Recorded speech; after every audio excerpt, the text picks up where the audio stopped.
Bonjour Magali. Comment vas-tu? Je vais bien, super bien ce matin. Eh Heureuse ben, de ce petit rendez-vous avec toi. moi aussi. Je suis ravie aujourd'hui de vous présenter Cécile Cuvelier, qui a plein de cordes à son arc dont elle va nous parler. Et on va commencer par la bioexistence consciente. Tu m'as dit que tu t'étais formée en Argentine. Donc, peux-tu nous dire aux membres de la communauté Vibro Magazine que je n'ai pas salué, donc je leur dis bonjour. Oui, bonjour, bonjour tout le On est monde. parti dans le comment ça va et voilà. Est-ce que tu peux nous dire en quoi consiste la bioexistence consciente à laquelle tu t'es formée en Argentine? Alors, c'est une pratique ou un symptôme physique ou non physique euh, est en relation avec une émotion que l'on a pu vivre dans une situation bien précise, une émotion plutôt de douleur, de tristesse et qui est restée coincée dans le corps, qui s'est D'accord? inscrit dans le corps. Mais il n'y a pas que ça peut être aussi une histoire de douleur ou de mort qui est passée de génération en génération de nos ancêtres et donc que nous revivons dans notre vie. Donc ça vient aussi du transgénérationnel. OK. Donc on a l'impression que donc nous sommes créateurs de notre vie, Mhm. mais nos ancêtres ont de l'influence sur notre vie. D'accord. Sur les choix qu'on fait, en fait. Il y a des choses inconscientes qui sont engrammées en nous et qui nous amènent à faire certains choix. Oui, donc ça peut être des conflits de séparation, des conflits d'abandon, des conflits de territoire. Mhm. Et donc le symptôme, donc physique ou non physique, donc c'est-à-dire une maladie, Oui. non physique, ça peut être je n'arrive jamais à avoir une maison ou mon travail, à chaque fois, je perds mon travail, je n'arrive pas à développer mon activité. Donc ça, c'est non D'accord. physique. Ça peut être en lien, en tout cas, ça a de l'influence sur ce que nous vivons dans notre vie par rapport à des histoires que nos ancêtres ont vécues. D'accord. Donc, si je te comprends bien, l'histoire de nos ancêtres a une incidence sur notre propre histoire. Tout à fait. C'est Oui. bien ça. OK. Et donc, la bioexistence consciente propose de régler des conflits transgénérationnels ou des conflits de cette vie-ci. Oui, aussi une situation émotionnelle que l'on vit, que l'on a vécue la semaine passée ou il y a 15 jours. Et donc, on a un symptôme qui se déclenche dans notre corps. Et donc, ce symptôme vient nous apporter une indication, un message sur quelque chose qu'on a vécu avant. D'accord. Euh, Donc, on voit le symptôme comme résultante d'une cause qui remonte soit à un événement vécu dans notre propre vie, soit à un élément de l'histoire de nos ancêtres. C'est bien ça? oui, c'est ça. Oui, c'est ça. D'accord, C'est ça. d'accord.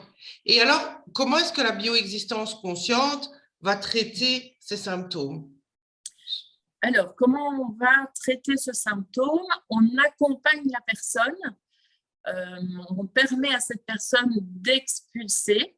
Donc, c'est pour ça qu'on parle c'est l'union entre l'invisible et le visible, ou la matière et la non-matière. D'accord, Donc, par certains exercices, ça va permettre d'expulser l'émotion, de l'ancrer dans la matière pour libérer la maladie. Ça peut être aussi juste parfois une prise de conscience. d'accord. Et On comment dit, est-ce que tu vas retrouver ce qui est à l'origine du symptôme? alors évidemment par un questionnement. Un D'accord. questionnement pertinent. Donc d'abord, la personne, quand elle me téléphone, Mhm. ben, En général, s'il y a un diagnostic, donc le diagnostic du médecin est super important. Plus on est dans le détail, plus on sait vraiment profondément le diagnostic du médecin, plus c'est important. Donc, c'est vraiment en lien avec le médecin. D'accord. Et donc, la personne par téléphone va m'expliquer déjà pour quelle problématique elle veut me voir. OK. Donc, à partir de là, moi, je ne vais pas inventer. Il y a déjà des protocoles, il y a déjà des livres qui ont été écrits, réalisés. Et donc, je vais faire des recherches. Donc, il y a des référents, évidemment. Il y a des référents comme Hammer, le docteur Hammer. Oui. Il y a des référents Bertelinger, Ho'oponopono. Voilà, c'est une méthode qui a été créée avec déjà des référents. D'accord. On a pris plusieurs référents, donc la constellation familiale, Ho'oponopono. Et donc, à partir du symptôme de la personne, moi, je fais déjà des pré-recherches, de voir, tiens, par rapport aux symptômes, quel conflit est en lien. Donc, un conflit de dévalorisation, un conflit voilà, les conflits que j'ai déjà cités. Puis, quand je reçois la personne, on va parler. C'est un peu comme un coaching. Donc, je vais poser des questions bien précises pour rechercher le conflit. D'accord. Donc, il y a un premier entretien téléphonique avec toi où la personne expose déjà son symptôme, à la suite de quoi tu fais une recherche par rapport à ce qui est référencé comme existant comme cause de ce type de symptômes, et puis après, tu affines en présentiel ou en virtuel aussi, tu travailles en Zoom ou en Skype? En virtuel aussi. En virtuel aussi, OK. Et donc là, il y a un affinement. Mais donc, il n'y a pas de prise de pouls radial, par exemple, ou des choses comme ça, comme on le fait avec la kinésiologie? Non. D'accord. C'est vraiment du travail verbal? Oui. Après avoir recherché… Oui, voilà. Quand on OK. va après, évidemment, quand la personne aura pris conscience de l'histoire, parfois il y a aussi, on l'invite si elle est en contact avec un bon contact avec sa famille, de pouvoir aller poser des questions. D'accord. À la maman, si c'est un symptôme qui peut avoir des liens avec le programme, les mémoires maternelles. Donc, on va l'inviter aussi à faire l'arbre généalogique. D'accord. Donc, pour aller rechercher s'il y a des liens avec d'autres personnes, ça peut être la grand-mère, l'arrière-grand-père. Par rapport on part toujours à partir du symptôme et puis on va aller rechercher dans l'histoire. Dans l'histoire. Est-ce qu'il y a des maladies pour lesquelles ça fonctionne particulièrement bien? Est-ce que tu as un exemple de maladie de laquelle tu sais que c'est particulièrement indiqué comme technique? Alors, c'est une technique qu'on peut utiliser pour beaucoup de maladies. Moi, par exemple, je l'ai découvert parce que j'avais le côlon irritable. Oui. Et donc, en ligne, j'ai demandé un rendez-vous et juste avec la prise de conscience de côlon irritable, c'est tout ce qui est digestif. C'était en lien à des colères, de grosses colères qui étaient restées ancrées au niveau digestif, des choses que je n'avais pas avalées. D'accord. Mais aussi, il y avait un nettoyage, parce que parfois, on va faire un nettoyage au niveau de l'utérus d'enfants qui sont morts-nés ou qui sont d'avortement, de perte d'utérus, de fœtus. Voilà, parce qu'à chaque fois qu'il y a eu un enfant dans le ventre, c'est comme un ordinateur, le ventre. Il retient. Voilà, il retient, oui. Et donc, du coup, là, on va aussi nettoyer. D'accord. Et là, on va nettoyer énergétiquement, j'imagine? Oui, voilà, énergétiquement. soit avec parfois, il y a un exercice qui s'appelle reprogrammation de l'utérus, OK. qui est dans de la visualisation. Mhm. Aussi, ça peut être des lettres que l'on écrit et que l'on brûle. Ça peut être reconnaître cet enfant qui était là et qu'on a oublié, et donc on lui redonne une existence à un certain moment par un D'accord. objet, et puis en lui rendant l'existence, et puis accepter qu'on le libère, et on va D'accord. aller le mettre dans la terre. Donc, on va aller le replanter dans la Symboliquement. terre, et symboliquement lui permettre de continuer sa vie. Ça route, oui. Oui, ça. Tu parles de la terre, ça me permet de rebondir sur un de tes autres aspects parce que tu m'as dit que tu étais dans une démarche de reconnexion à la terre et que tu proposais ça aussi euh, à d'autres. Donc, je voudrais que tu nous en parles un peu si tu veux bien, Cécile. Oui, alors la terre, c'est quelque chose qui est souvent venu vers moi. Mhm. Donc, déjà, quand j'étais petite, j'aimais beaucoup le contact de la nature, de la ferme. Et puis, au fur et à mesure de grandir aussi, les plantes médicinales me parlaient beaucoup, la cueillette des plantes sauvages, préparer à manger avec ce que j'allais cueillir. Et aussi, mon chemin de vie a fait en sorte que j'ai découvert les Amérindiens d'Amérique du Sud, principalement l'Argentine. Et donc, dans la cosmovision andina, dans la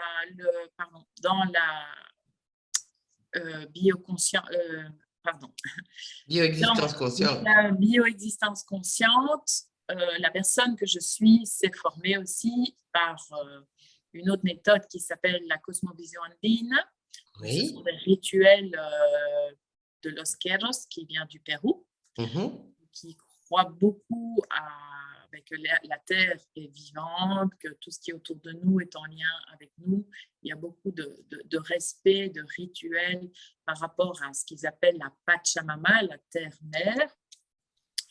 Et c'est vrai que moi, personnellement, quand je me sens, que j'ai de l'émotion, que je ne me sens pas bien, Mhm. l'endroit où je vais aller me ressourcer, en tout cas, ça va aller vers l'extérieur, vers la nature, vers les plantes. Et comme cela me fait du bien, en général, les Amérindiens, quand ils rentrent dans une forêt ou qu'ils vont prendre quelque chose, ils demandent l'autorisation à la plante. Et donc ça, c'est quelque chose qui est important pour moi, c'est le respect et de demander l'autorisation aux arbres, aux plantes. J'allais en parler parce que quand on a préparé notre entretien, tu m'as confié que bah, les câlins aux arbres, oui, mais à condition qu'on leur demande la permission. Et donc, si tu veux bien en dire juste deux mots, parce que je sais que on est nombreux à avoir envie d'aller faire des câlins aux arbres et qu'il n'y a pas toujours je pense, ce respect, cette attente que l'arbre soit OK.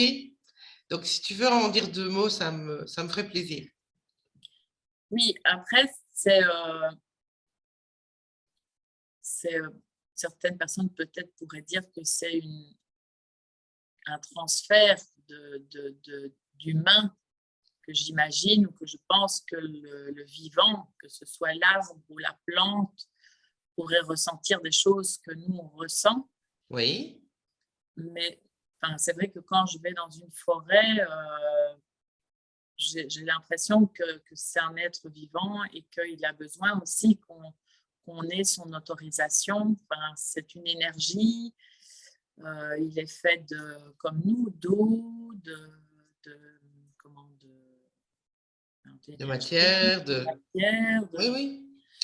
Et donc, j'imagine, nous, quand quelqu'un arrive et si on nous prend sans nous demander l'autorisation, on est un peu surpris. Mhm. Et parfois, je me pose juste la question, est-ce que ce ne pourrait pas être la même chose pour eux Mhm. d'arriver comme ça et de le prendre Et donc, oui, je me dis que j'ai entendu, j'ai lu beaucoup de choses qui disent que, en tout cas, les Amérindiens, avant de cueillir, de prendre, ils remercient, ils demandent à la plante, voilà, Si elle est prête. si elle est prête. Et donc, c'est vrai que j'inviterais, quand on va dans une forêt, à demander l'autorisation un peu, ou en tout cas à le prévenir que vous allez le prendre dans vos bras et que s'il est OK, qu'il ne soit pas surpris. Oui, Et, oui, tout à fait. Moi, ça me paraît logique dès lors que tout est énergie et que, oui, on a chacun notre bulle et qu'il n'y a pas de raison que les arbres n'aient pas la leur. oui, je pense. Bon, voilà. Après, je n'ai pas fait plus d'expérience, mais voilà. Les arbres me le demandent et je le fais. Après, dans ma pratique, ce que j'aimerais, c'est développer la thérapie en forêt. Oui. Mais donc, il y aurait une partie, évidemment, dans un cabinet et puis parfois aller à l'extérieur si la personne est OK, suivant aussi la problématique, d'aller voilà, se soigner ou aller se recharger plutôt, ou même aller offrir et se reconnecter et prendre contact avec ce vivant. Moi, c'est pas vraiment, quand je dis aller me guérir, non, c'est pas ça que j'ai envie de faire, c'est aller plutôt me reconnecter et prendre conscience que le vivant est là et qui peut nous aider, mais que nous aussi, on peut Bien sûr. lui apporter du respect et de la bienveillance. Oui, au moins bien sûr, les choses vont dans... Pas juste se contenter de se voir humain au centre de tout, qui prend et qui exploite et qui pille. Qui exploite, oui. Donc, c'est une bonne idée. Je me dis, voilà, de faire attention à cette exploitation spirituelle. Oui. Voilà, spirituel et matériel. Matériel, voilà, souvent on veut aller, il y a plein de balades, plein de choses qui sont organisées, c'est génial. Mais voilà, après, c'est un être vivant, on fait partie de lui. Enfin, ça, c'est une de mes croyances, c'est une de mes valeurs. Et c'est important de le respecter, surtout à l'heure actuelle. Oui. Tout à fait. Merci d'avoir partagé ça avec nous. Alors, par ailleurs, tu es également sophrologue et tu vas offrir aux abonnés de Vibre Magazine une séance de sophrologie pour éviter les ruminations mentales. Mais tu m'as dit, alors déjà pour ça, on te remercie, mais tu m'as dit que tu faisais de la sophrologie dynamique et que donc ce que tu nous offrirais, c'est une séance de sophrologie dynamique. Donc, j'aimerais te demander ce que c'est que la sophrologie dynamique et en quoi elle est différente avec ce qu'on connaît peut-être d'autres en termes de sophrologie. Alors, la sophrologie dynamique, elle a les mêmes bases, les mêmes objectifs que toute autre sophrologie, c'est se recentrer, c'est arriver à gérer son stress, à réactiver de l'énergie, à se reconnecter à soi. Quand on parle de dynamique, c'est parce qu'on va mettre en mouvement notre corps. D'accord. Il y a, donc dans l'exercice que je vais proposer, la personne va voir qu'on est debout et on va s'asseoir. Oui. C'est fait exprès de nous mettre en mouvement. On va pouvoir s'étirer, donc on met le corps en mouvement pour activer des sensations. D'accord. Les sensations, c'est se reconnecter à soi, c'est de l'énergie, c'est de la vie. Donc, c'est moins statique. Donc, pour les personnes qui sont plus dynamiques, qui ont du mal à rester sur place, c'est plus dynamique. D'accord. Dynamique, on bouge un peu plus. Ce n'est pas du sport non plus. Donc, c'est des mouvements souples, lents, avec des prises de conscience. Est-ce que j'ai des tensions dans le corps ou pas? Qu'est-ce qui se passe quand je bouge quelle partie de mon corps? Qu'est-ce qui se transforme en moi? Et ce qu'il y a aussi en dynamique, c'est qu'on va activer la détente par du contact. Donc, ça ne va pas être juste, donc en sophrologie, souvent, c'est le thérapeute qui accompagne la personne avec un texte et qui amène la détente. Ici, c'est la même chose, sauf que on va amener la personne à se toucher les mains, un peu comme des automassages, mais amener le contact à soi pour déclencher des sensations et aussi amener une relaxation, une détente. Ok, donc on va toujours avec le respect. Voilà, les personnes ne sont jamais obligées. Voilà, parfois des personnes n'aiment pas avoir du contact vers eux. Le contact permet aussi de renforcer l'amour pour soi, l'estime de soi, la confiance pour soi. On déplace pour les ruminations mentales, mais ça permet de déplacer du mental vers notre corps, vers les parties du corps, et donc ça permet de déplacer. Du coup, de déplacer et de pouvoir laisser aller. Oui. D'accord. Oui. Ok. Oui. Parfait. Cécile, est-ce que tu as encore quelque chose à ajouter?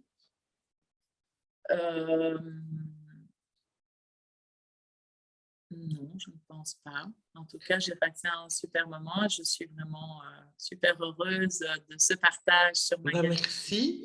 Merci. Mais tu reviens quand tu veux. De toute façon, si tu as des choses à annoncer, des événements, de nouvelles compétences, de nouvelles activités, tu es toujours la bienvenue sur Vivre Magazine. Eh bien, parfait. Eh bien, écoute, Cécile, je te remercie pour cet entretien et aussi, Magali, pour cette capsule que tu vas nous offrir. À très bientôt. Et puis, bye bye la tribu. À très bientôt aussi à tous. Au revoir. Au revoir.